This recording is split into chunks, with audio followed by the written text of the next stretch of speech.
So the men's and women's 200 metres at the 2022 World Championships will go down in history as two of the greatest sprint performances. After a historic double in the 100 metres with the men's 100 metre clean sweep for the USA and the women's 100 metre clean sweep for Jamaica, it almost happened again with a men's clean sweep in the 200 metres and two Jamaicans first and second in the women's 200 metres. So before we even talk about how both 200 metres were the closest we've seen to the 200 metre world records in recent years, which includes a potential challenger to Usain Bolt's 200 metre world record, there was almost something remarkable in a double clean sweep.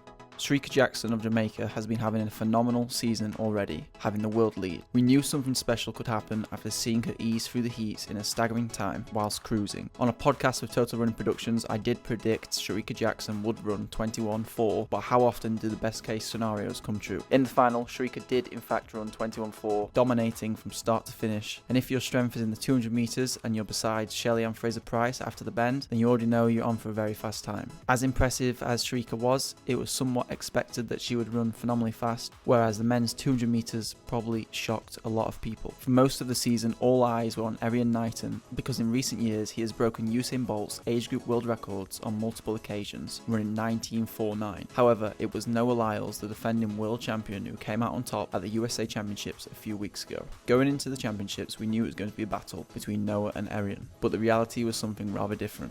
You would rarely see Noah Lyles in the lead after 100 metres, and just like Jackson in the women's 200 metres, if they are in the lead with 100 metres to go, then you can count on the clock showing something special. Noah seemed to continue to push down the home straight in a more aggressive way than we've seen him do previously. In doing so, he continued to pull further daylight ahead of a world-class field. The clock originally stopped at 19.32 seconds, which would equal Michael Johnson's American record, later rounded down to 19.31 seconds. Noah was now the third fastest in history and the American record holder, only behind Usain Bolt and Yohan Blake. For a fun comparison, if Noah had a maximum legal wind behind him at 2 meters per second, he would have ran a 19.20, only 0.01 behind Usain Bolt. And although this calculation shows how close Noah could have possibly got, if you do the same to Bolt's 19.19 world record, it is in the low 19.0s. But seeing Noah go so fast in the championship after previous rounds, it's exciting to think about what the next few years hold for the just turned 25-year-old. He just knocked 19 hundredths off his previous personal best.